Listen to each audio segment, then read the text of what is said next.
변호사님 안녕하십니까? 네, 안녕하세요. 법도사 옥변 옥성희 변호사입니다. 이번에 질문은 제가 좀 영화 속에서나 좀 들어봤던 단어인데 페이퍼 컴퍼니에 대해서 좀 여쭤보려고 해요. 페이퍼 컴퍼니가 정확히 무엇인지 그리고 실제로 존재하는지도 좀 궁금합니다. 예, 페이퍼 컴퍼니 하면은 합법적인 경우하고 불법적인 경우 두 개로 나눌 수 있을 것 같습니다. 그래서 합법적인 경우는 뭐냐면 진짜 그 예컨대 저희들이 얘기하는 소위 말하는 프로젝트 파이낸싱, 뭐 PF를 한다든가 그랬을 경우에 그 특수목적법인은 대부분 다 SPC라고도 하고 하는데 특수목적법인의 경우에는 대부분 종이회사입니다. 어떤 사업 목적을 위해 가지고 존재하지만 종이상으로만 존재하는 그런 회사인데 이거는 부동산 금융을 하는 데서 수반되는 당연한 페이퍼 컴퍼니일 수밖에 없습니다. 근데 이걸 가지고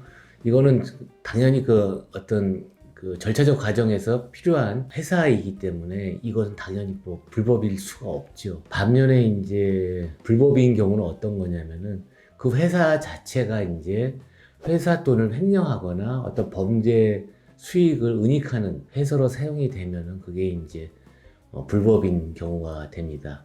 그러니까 예를 들어서 A라는 회사가 C라는 회사한테 거래를 하는 과정에서 바로 둘이서만 거래를 할 수가 있음에도 불구하고 거기에 B라는 종이회사 내지는 그 회사를 해가지고 거치게 하면서 실제 그 불필요한 거래를 만들면서 그 회사로 하여금 B라는 회사로 하여금 돈을 계속 쌓이게 하는, 그리고 그 회사는 알고 봤더니 그 C라는 회사가 갖고 있는 돈을 횡령하는 내지는 배임하는 그 도구로 이용되는 경우, 그럴 때는 그 회사 자체가 이제 페이퍼 컴퍼니이자 불법인 회사가 될 수 있습니다. 제가 드라마나 영화 속에서만 좀 들어봤던 단어인데 실제로 존재한다는 사실도 조금 놀랍고 합법인 경우도 있다고 해서 좀 놀랍습니다. 혹시 관련해서 사건 맡으신 적도 있으신가요? 사건과 관련해서는 그러니까 횡령 배임을 하면서 이제 회사 자금 흐름을 이렇게 확인하는 과정에서 이 회사가 도저히 있을 수가 없는데 필요해가지고 이 회사가 왜 있냐 봤더니 그게 실제 그 회사의 대표이사 내지 그 대주주가 자기 회사 돈을 돈 빼기 위해서, 그러니까 비자금, 소위 말하는 비자금을 만들기 위해서 하는 경우, 그런 경우에 대해서는 수사를 하거나 기소한 경험이 있습니다. 혹시 뭐 이런 경우가 되게 많은가요? 횡령이나 배임에 이용되는 경우가? 소위 말하는 코스피나 코스닥에 상장된 법인들, 그리고 일정 규모가 넘는 그 회사들은 자체 감사 말고도 외부 회계법인에 의해 가지고 감사를 받게 돼 있습니다. 그래서 그 감사를 받는 데 있어서 회사 돈은 항상 돈이 들어오거나 나가는 게 다 특정이 돼 있습니다. 그리고 그 특정되는 과정에서 회계적으로 정리가 안 되면은 그거를 이제 소위 가지급금이라는 명목으로 해가지고 그 계정에 따라서 특정이 안 됐다는 가지급금으로 정리가 되는데, 그렇기 때문에 원칙적으로 회사의 돈은 투명하게 회계적으로 정리가 돼야 되는데, 그거를 이제 마치 회사 대 회사의 거래가 있는 것처럼, 그 실제 거래가 없는데도 있는 것처럼 해가지고 가장하는데, 그 회사가 대부분 보면은 페이퍼 컴퍼니일 가능성이 있습니다.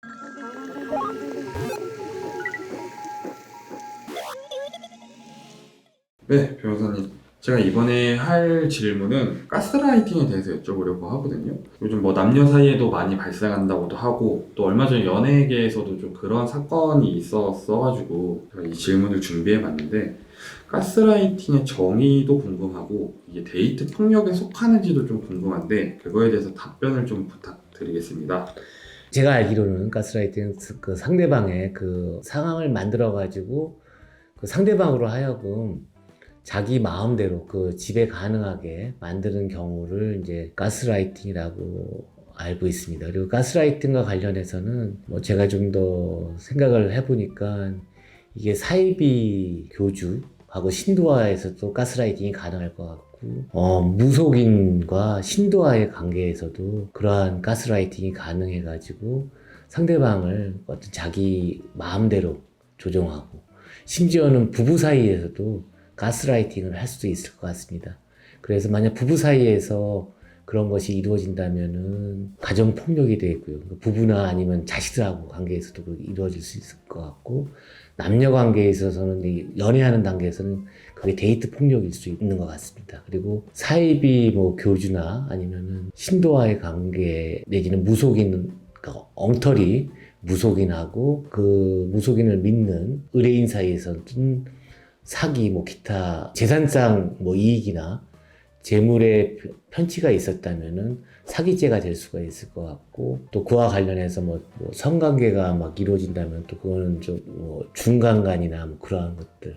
그러니까 지금 그 가스라이팅이라는 개념으로 해가지고 발생할 수 있는 형사 범죄들은 이런 것들이 있습니다. 가스라이팅이란 단어를 좀 듣고 알게 된 지는 얼마 안 된 것 같은데 생각보다 조금 오래 전부터 있었을 법한 그런 범죄들인 것 같기도 하고 생각보다 되게 많은데 이용되는 것 같기도 하네요. 근데 그렇다면은 이제 가스라이팅을 이제 알 수 있는 방법이나 아니면 뭐 이런 식으로 가스라이팅이 진행된다 뭐 이런 게 있을까요? 첫 단계는 일단 그 상대방으로 하여금 그 신뢰관계, 즉 그 친밀하다는 거, 서로 너를 믿는다, 너한테 관심이 있다, 이렇게 그런 관계를 맺는 게 처음 단계인 것 같고, 두 번째는 그 피해자로 하여금 자신이 하는 행동이나 그 행동 등이 스스로 잘못된 거, 그리고 그 잘못된 것을 확인시켜 줄 수 있는 게 자기라는 걸 인지케 하는 게 그 두 번째 단계인 것 같습니다. 그리고 세 번째 단계에서는 그 사람이 원래 갖고 있는 가치관이나 어떤 행동에 맞춰서 행동을 하는 것조차도 잘못된 것이고 자신이 하는 것이 맞다고 주장하는 경우, 이런 것들이 이제 소위 말하는 가스라이팅인 것 같고, 이것이 이제 가스라이팅이 이렇게 문제가 형성이 돼가지고 범죄를 한다, 범죄 행위가 야기된다고 하면은 엉터리 무속인들이 점살 온 사람들한테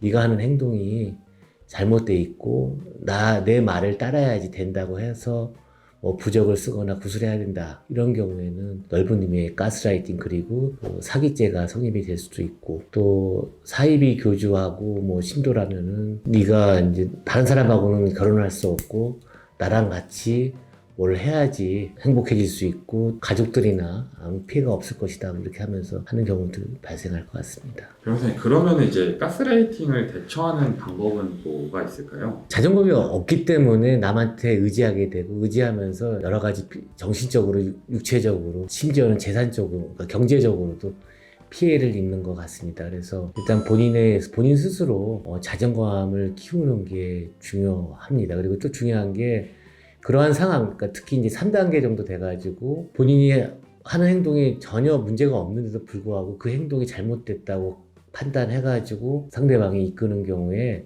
이러한 점에 대해서는 본인의 그 처한 상황을 객관적으로 인지하고 다시 인식할 수 있도록 상담을 하거나 조력자를 통해 가지고 객관화하는 게 필요합니다. 가스라이팅은 정말 생각보다 조금 위험한 범죄인 것 같기는 한데 그래도 변호사님이 설명을 잘 해주셔서 시청자분들이 잘 보고 객관적으로 잘 판단할 수 있는 그런 상황을 가져갔으면 좋겠습니다. 변호사님, 오늘도 답변 감사합니다. 예, 감사합니다. 법도사 옥변이었습니다.